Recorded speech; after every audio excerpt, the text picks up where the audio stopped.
Hello guys, and welcome to today's video on this channel. Today, we are going to be embarking on an expose. So, let's enter into the investigative journalism. Just kidding guys. But we are going to be talking about one of the most overused terms on YouTube, the word cinematic. It is one of the most used words when it comes to YouTube, especially within the filmmaking community on YouTube. So today, we are going to be exploring this word to know what actually constitutes cinematic and if you have been using it the right way or you've actually been using it the wrong way. So, without much ado, let's get right into the video.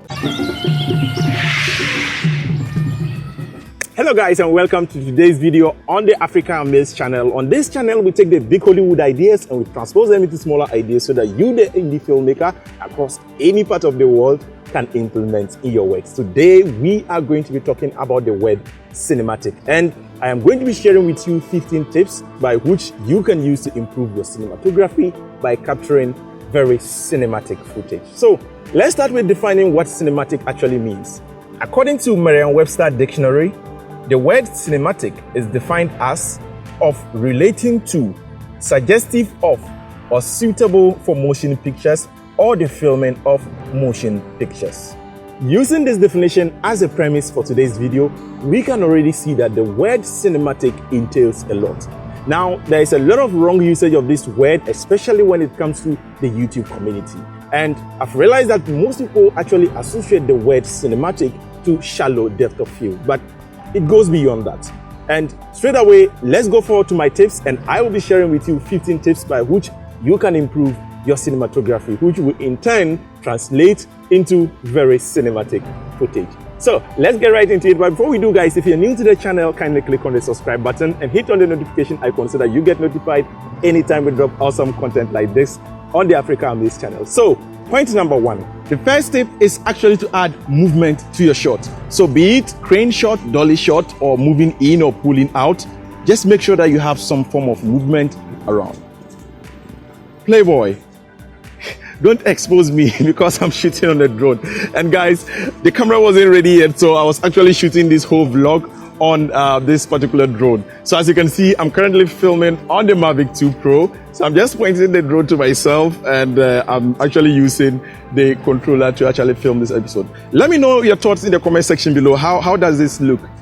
He just exposed me. I didn't want you to know that I was capturing this vlog on the drone. So yeah, guys, let's get right back into it. Now that you know that this is how I'm capturing, and I'm actually recording the audio through my phone. As you can see, I'm just in the middle of cows.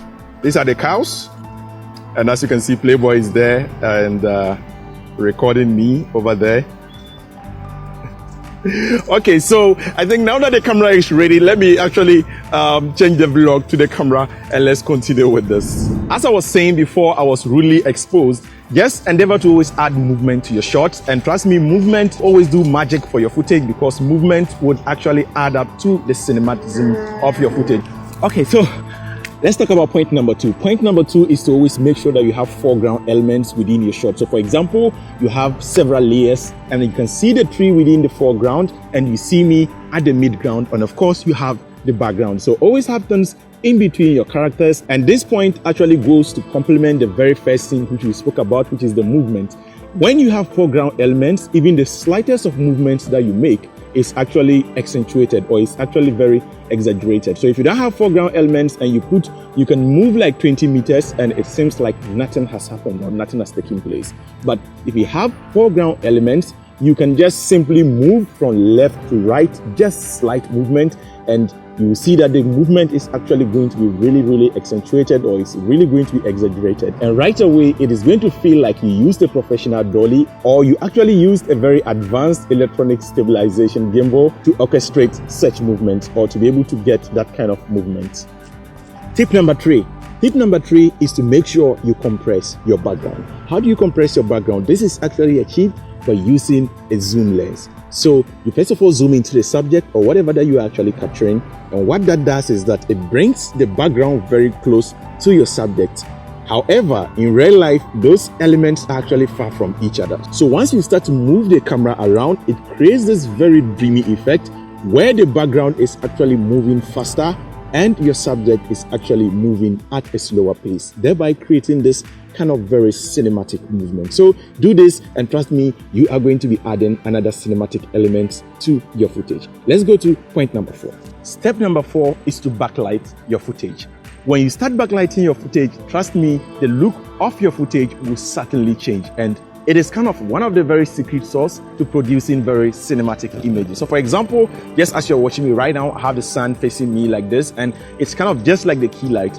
Don't do that. Mostly just put the sun behind, or if you're using artificial lighting, have the light behind the person, and trust me, you are going to start improving, or you are going to see a very huge improvement in your images. The next step is to make sure that you are always using soft light sources. Don't do what I'm doing right now. As you can see, the sun is directly hitting me, and that is certainly a recipe for disaster. As you can see, over here is just too dark, and over here is just too bright. And so if you have a very soft light source, it makes your skin very smooth. And trust me, when you start using soft sources of light to light your subjects, you are going to start getting compliments, because everyone is going to start saying your skin looks so nice or your videos look so nice. So just try it out. The next time you have that shoot, make sure to have some form of diffusion system going on that diffuses all the hard light sources within your scene. The next step is to shoot from the shadowy part of the face. So for example, if you have a light source that is actually facing your character, make sure or you place your camera to the side where the darkness or there is darkness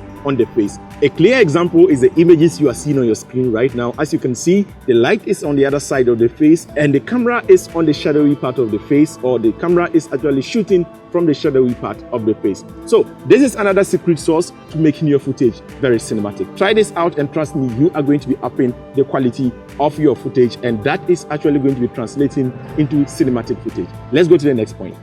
Tip number 7 is to make sure you are bending natural light. So what is bending natural light? When you get to a scene, especially if it's outdoor, you are going to certainly have the sun at a particular position. So instead of fighting this light, use it to your advantage, bend it. So for example, as you can see in this image, you just use the reflector to bend the light to fill in the other sides of the face. So instead of trying to fight the light or changing the direction of your subject, embrace the light and rather bend it to your advantage. If you can't kill that harsh light because you are limited on budget, then bend it to your advantage. And even on big Hollywood sets, they still bend natural light. It's not on every situation that they block the sun off or they block all sources of natural light. There are situations where they use reflectors and diffusers and so many other available tools to bend the light. So bend light to your advantage, and trust me, you are going to be adding some cinematic elements to your footage. Let's go to the next point. The next point is to make sure that you are lightening your footage using very motivated lightning sources. And I know you'll be asking, what is motivated lightning sources? So for example, you get to a location, the sun is coming from this direction, or the sun is entering the window from a particular direction. You don't need to fight this light. You are supposed to use that source of light as a motivation for the other lights you have in the scene. For example, I have the sun from this side of the face, and if you have another bright light coming from here, in real life, you don't have two suns. You're only limited with one sun. So if I was tasked to light this scene, I'm actually going to be lightening most of my stuff, or most of my powerful lights are actually going to be coming from this side, because I actually have the sun over here, which is hitting the side of my face. And so every single light you have in the scene should mimic or should be closer to real life. So that way, because your audience are not even able to tell that there are other artificial lights within the scene, because you use motivated lighting sources, everything looks so natural that you end up fooling them that you didn't use any artificial lighting for that particular scene. Try this out and you are going to be adding another cinematic element to your shots. The next point is to get used to shooting with primes. Now, I know most of you have zoom lenses lying around, but how about if I tell you to ditch the zoom lenses for the prime lenses if you actually want very cinematic footage? I know this might be counterintuitive to the point I shared earlier on for you to use your zoom lenses to get compressed background. Yes, so all you need to do is to know when you need those zoom lenses, but for most of the time, make sure you are shooting with primes, because primes will offer you very sharp images and give you very versatile options. I know for the past years, the sharpness between zoom lenses and prime lenses have really come very close to each other. In some cases, you might not even notice the difference whether someone is using a zoom lens or a prime lens. But cinema over the years has evolved around the usage of prime lenses. So just get a 35, you can get a 25, or maybe if you want a wide angle, just get a 14mm. And one major criticism I get from people is, how about if I have a 15mm and I want a wide shot? Guys, just move back and get a wide shot. If you want a close-up, just come closer and get a close-up shot. So just make sure to know when to use your prime lenses and when to use your zoom lenses. But for more cinematic effect, I would advise that you always go in for your prime lenses. Next point. The next point is to take note of all the colors within your scene.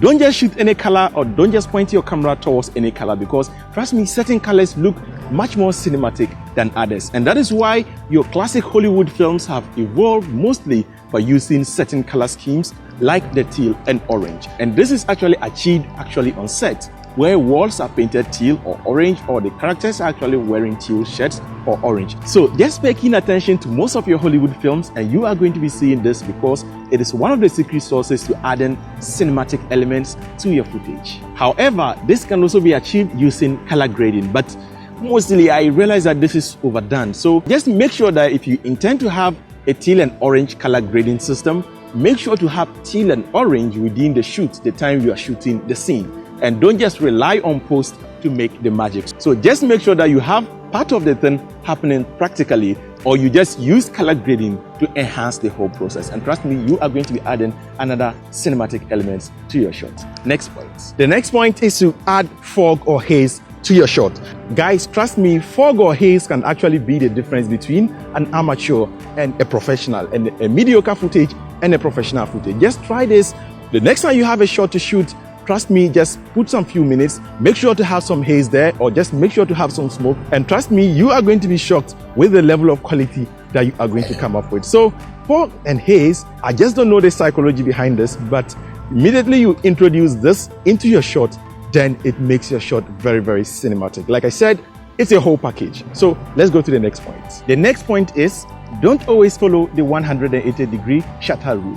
What is the 180 shutter degree rule? The 180 degree shutter rule states that your shutter speed should be double or 2 times the amount of frame rates that you are capturing at. For example, if you are capturing at 24 frames, then your shutter speed is supposed to be 48. And this is achieved by multiplying 24 by 2. And that is going to give you 48. And so 2 times your frame rate is your shutter speed. And that is a 180-degree shutter rule. And so even if you are shooting at 30 frames, that means that your shutter speed is supposed to be 60. And that is your shutter speed, or that is your ideal shutter speed, or that is the shutter speed at which you should be shooting when you're shooting at 30 frames.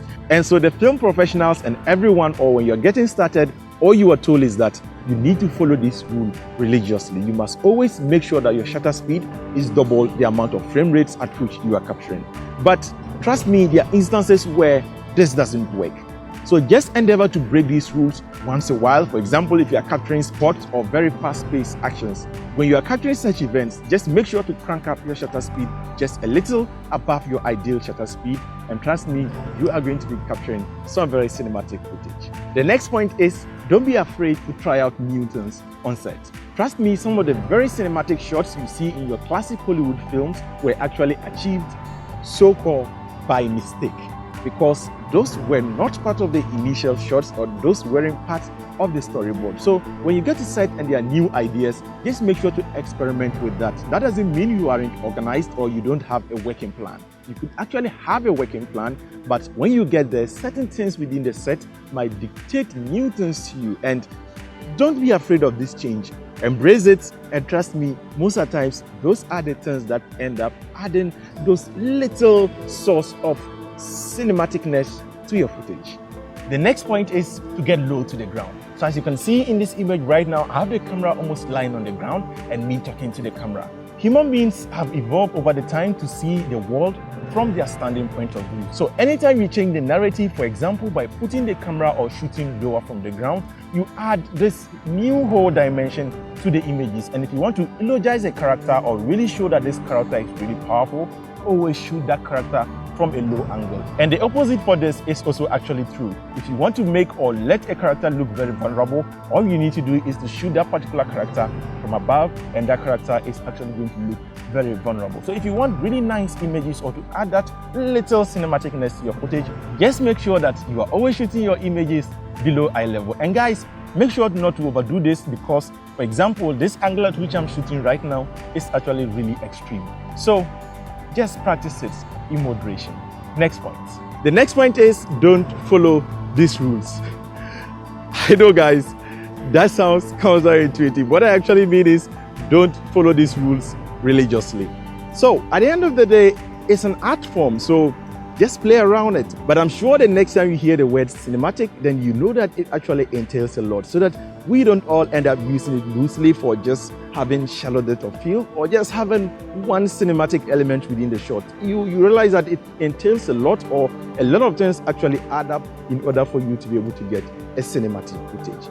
So that is all for this video, guys. Let me know your thoughts in the comment section below. Like I said, everyone is free to think because this is an art form, but at the end of the day, we all have opinions because they are like noses. It's been me, OBL Jr. here on the African Amaze channel, guys. If you're new to the channel, kindly click on the subscribe button and hit on the notification icon so that you get notified anytime we drop awesome content like this on this channel. Guys, let me know your thoughts in the comment section below. And until next time, as always, keep practicing filmmaking. Peace out.